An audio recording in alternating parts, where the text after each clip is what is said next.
ಕಲಬುರಗಿ ನಗರದ PDA engineering ಕಾಲೇಜಿನಲ್ಲಿ ಇಂದು ಉದ್ಯೋಗ ಮೇಳಕ್ಕೆ ಸಚಿವರಾದ ಡಾಕ್ಟರ್ ಶರಣ್ ಪ್ರಕಾಶ್ ಪಾಟೀಲ್ ಅವರು ಚಾಲನೆ ನೀಡಿದರು. ಕಲಬುರಗಿ ನಗರದ ಪಿಡಿಎ ಇಂಜಿನಿಯರಿಂಗ್ ಕಾಲೇಜಿನಲ್ಲಿ ಉದ್ಯೋಗ ಮೇಳಕ್ಕೆ ಸಚಿವರಾದ ಡಾಕ್ಟರ್ ಶರಣ್ ಪ್ರಕಾಶ್ ಪಾಟೀಲ್ ಅವರು ಉದ್ಘಾಟನೆ ಮಾಡಿದರು. ಈ ಸಂದರ್ಭದಲ್ಲಿ ಕಾರ್ಯಕ್ರಮದಲ್ಲಿ ಸಚಿವರಾದ ಡಾಕ್ಟರ್ ಶರಣ್ ಪ್ರಕಾಶ್ ಪಾಟೀಲ್ ಅವರು ಮಾತನಾಡಿದರು. Bureau report RJ32 Kannada news Kalaburagi.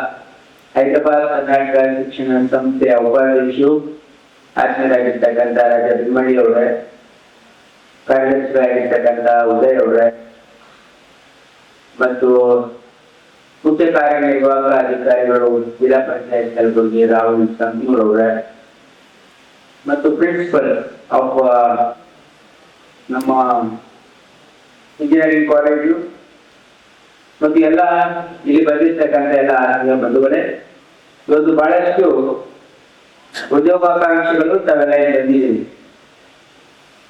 ಸುಮಾರು 3,000 ಜನ ರಿಜಿಸ್ಟ್ರೇಷನ್ ಆಗಿದೆ. ಬಟ್ ಇಲ್ಲಿವರೆಗೂ ಒಂದು 600 ಜನರು ಬಂದಿದ್ದಾರೆ. ಇನ್ನು ಸಾಯಂಕಾಲ 5ವರೆಗಿದೆ. ಸಾಕಷ್ಟು ಜನ ಬರ್ತಕ್ಕಂಥ ನಿರೀಕ್ಷೆ ಇದೆ. ಇವತ್ತು ನಮ್ಮ ಕೌಶಿಕ್ ಅವರು because of this initiative Kaushik ರಾಜವರು ನಾವು ಯುವಕರಿಗೆ ಉದ್ಯೋಗ ಅವಕಾಶವನ್ನು ಮಾಡಿಕೊಡ್ಬೇಕು ಅಂತಕ್ಕಂಥ ಒಂದು ದೃಷ್ಟಿಯಿಂದಾನೆ ಒಂದು ಪ್ಲಾಟ್ಫಾರ್ಮ್ ಎಕ್ಸೆಲರೇಟರ್. ಯಾಕೆ ಈ ಪ್ಲಾಟ್ಫಾರ್ಮ್ ಅನ್ನ ಬಿಲ್ಡ್ ಮಾಡಿದ್ವಿ ಅಂತಂದ್ರೆ, ನಾವು ಕಳೆದ 2-3 ವರ್ಷಗಳಿಂದ ಅನೇಕ ಉದ್ಯೋಗ ಮೇಳಗಳನ್ನ ಮಾಡ್ತಾ ಇದ್ದೀವಿ. ಕೌಶಲ್ಯ ಅಭಿವೃದ್ಧಿ ಇಲಾಖೆಯಿಂದ ನಾವು ಕಲಬುರಗಿಯಲ್ಲೂ ಕೂಡ ಒಂದು ದೊಡ್ಡ ಉದ್ಯೋಗ ಮೇಳವನ್ನು ಮಾಡಿದ್ವಿ, ಮೈಸೂರಲ್ಲಿ ಮಾಡಿದ್ವಿ, ಬೆಂಗಳೂರಲ್ಲಿ ಮಾಡಿದ್ವಿ, ಬಿಜಾಪುರಲ್ಲಿ ಮಾಡಿದ್ವಿ ಮತ್ತು ಅನೇಕ ಕಡೆ ಮಾಡಿದ್ವಿ. ಈ ಉದ್ಯೋಗ ಮೇಳವನ್ನ ಮಾಡೋದ್ರಲ್ಲಿ ಬಹಳಷ್ಟು ಹಣ ಖರ್ಚಾಗ್ತದೆ. ಇದನ್ನ ತಪ್ಪಿಸ್ಬೇಕು. ನಾವು ಒಂದು ಪ್ಲಾಟ್ಫಾರ್ಮ್ ಬಿಲ್ಡ್ ಮಾಡಿ ಅಲ್ಲಿ ಆನ್ಲೈನ್ ನಾವು ಇಂಟರ್ವ್ಯೂಸ್ ಆದ್ರೆ, ಆನ್ಲೈನ್ ಜಾಬ್ ಆದ್ರೆ ಕಂಪನೀಸ್ಗೂ ಅನುಕೂಲ ಆಗುತ್ತೆ ಮತ್ತು ಮಕ್ಕಳಿಗೂ ಟ್ರಾವೆಲಿಂಗು ಅದೆಲ್ಲ ತಪ್ಪುತ್ತೆ ಅಂತ ಹೇಳಿ ನಾವು ಆ ಇನಿಷಿಯಲಿ ಅವ್ರಿಗೆ ಏನೇನು ಬೇಕು ಅವ್ರ ಅರ್ಹತೆ ಮತ್ತು ಅವರ ಇಂಟರ್ವ್ಯೂಸ್ ಅವ್ರು ಕಂಡಕ್ಟ್ ಮಾಡ್ಕೊಳ್ಳಿಕ್ಕೆ ಅನುಕೂಲ ಆಗ್ಬೇಕು ಅಂತ ಒಂದು ಪ್ಲಾಟ್ಫಾರ್ಮ್ ಮಾಡಿದ್ರೆ ಒಳ್ಳೆಯದು ಅಂತ ಹೇಳಿದ್ರೆ, ಇವತ್ತು ಕೌಶಿಕ್ ಅವರು ಪ್ಲಾಟ್ಫಾರ್ಮ್ ಎಕ್ಸಿಲೇಟರ್. ಇದರಿಂದ ಇವತ್ತು ಅನೇಕ ಕಡೆ ಬೆಂಗಳೂರಲ್ಲೂ ಕೂಡ ಮಾಡ್ತಾ ಇದ್ದಾರೆ. ಯಾಕಂದ್ರೆ ಡಿಮಾಂಡ್ ಕಂಪನೀಸ್ ಇಂದ ಇದೆ. ಇವತ್ತು ನಾವೆಲ್ಲ ಸಾಧಾರಣವಾಗಿ ಏನ್ ಕೇಳ್ತಾ ಇದ್ದೀವಿ ಅಂತಂದ್ರೆ, ಇಡೀ ದೇಶದಲ್ಲಿ ಅತಿ ದೊಡ್ಡ ಸಮಸ್ಯೆ ಇವತ್ತು ಏನಾದ್ರೂ ಇದ್ರೆ ಅದು ನಿರುದ್ಯೋಗ. ಇದು ನಾವ್ ಯಾರು ಆಳಗಲ್ಲಿಲ್ಲ. ದೇಶದ ಯುವಕರ ಒಂದು ಮೊದಲನೇ ಬೇಡಿಕೆ ಏನಿದೆ ಅಂತಂದ್ರೆ ಎಂಪ್ಲಾಯ್ಮೆಂಟ್.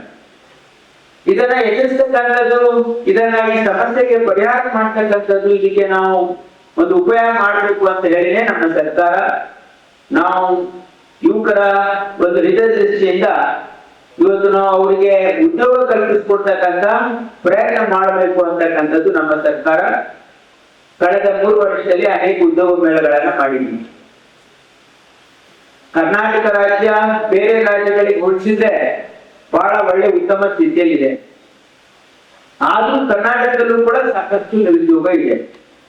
ಅದಕ್ಕೆ ಪರಿಹಾರ ಮಾಡಬೇಕು ಅಂತಕ್ಕಂಥ ಉದ್ದೇಶದಿಂದ ನಾವು ಒಂದು ಮೀಟಿಂಗ್ ಅನ್ನ ಸ್ಕಿಲ್ ಕೌನ್ಸಿಲ್ ಅನ್ನ ಕಾನ್ಸ್ಟಿಟ್ಯೂಟ್ ಮಾಡಿದ್ದೇವೆ. ನಾನು ಪ್ರಯಾಣಿಸಿ ಮಾಡಿ ಯಾಕೆ ಇವತ್ತು ನಮ್ಮ ಯುವಕರಿಗೆ ಉದ್ಯೋಗ ಸಿಗ್ತಾ ಇಲ್ಲ ಅಂತಕ್ಕಂಥದ್ದನ್ನ ಅನಲೈಸ್ ಮಾಡೋ ಒಂದು ದೃಷ್ಟಿಯಿಂದ ನಾವು ಒಂದು ಮೀಟಿಂಗ್ ಅನ್ನ ಕರೆದು ಇಂಡಸ್ಟ್ರಿ ಪಾರ್ಟ್ನರ್ಸ್, ಅಕಾಡೆಮಿಯಾ ಮತ್ತು ಆಫೀಷಿಯಲ್ಸ್ ಮತ್ತು ಎಲ್ಲರನ್ನ ಕರೆದಿದ್ದೀವಿ.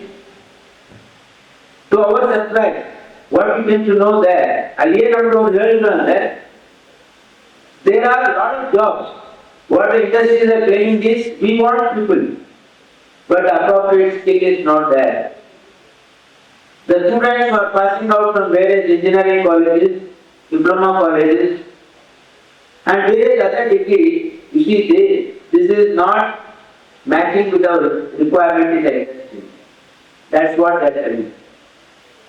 And one side, you see the youngsters, they are roaming around with the degrees in their hand without any employment. So this is the situation.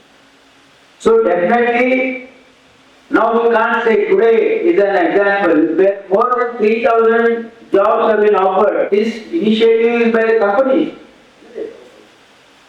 This is not by like, so companies have come forward and telling we want so many people, 3,000 people, kindly help us to replace them, with giving them an opportunity. So there are jobs.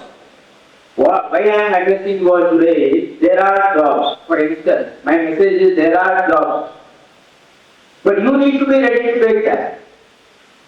For that, two things are very important. One is, with the degrees what you have,